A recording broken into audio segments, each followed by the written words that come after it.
Before you dismiss the CNBC rankings as clickbait, consider state leaders and, more importantly, the business community take them very seriously.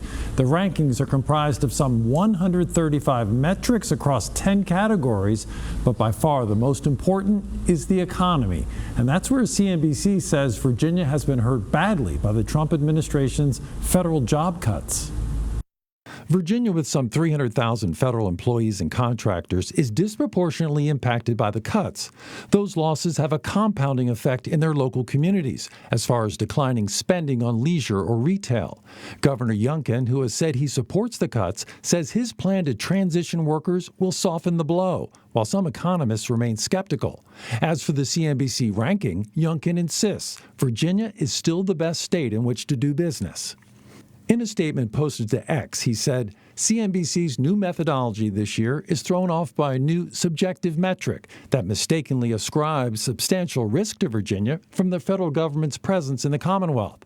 CNBC fails to recognize that our private sector growth has been at record levels, with $121 billion in business investment committed and record job growth, with 270,000 more Virginians working and roughly 200,000 open and unfilled jobs. This has driven 4 straight years of record surpluses. As for the gubernatorial candidates, Republican Winsome Earl Sears, through a spokesman, does not fault the formula, but rather Democrats at the GA.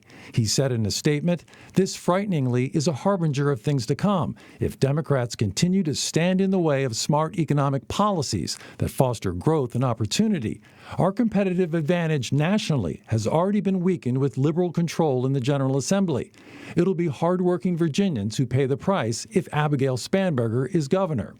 As for Spanberger, the Democrat says a governor should find a way to work with legislators. That means ensuring that we continue to strengthen public education. That means that we ensure that we are bringing investment to Virginia, that we are creating a workforce that will be a clear point of attraction for businesses and investment to come to Virginia. That means really working on cost of living issues, whether it's in healthcare or in housing, so that next year when CNBC is out and about evaluating states, that our Commonwealth can again rise to number one. That is something that, yes, ultimately the governor is a driving force on this, but we need a governor who doesn't just want to blame the General Assembly, but actually wants to work with them to put us back in that number one spot.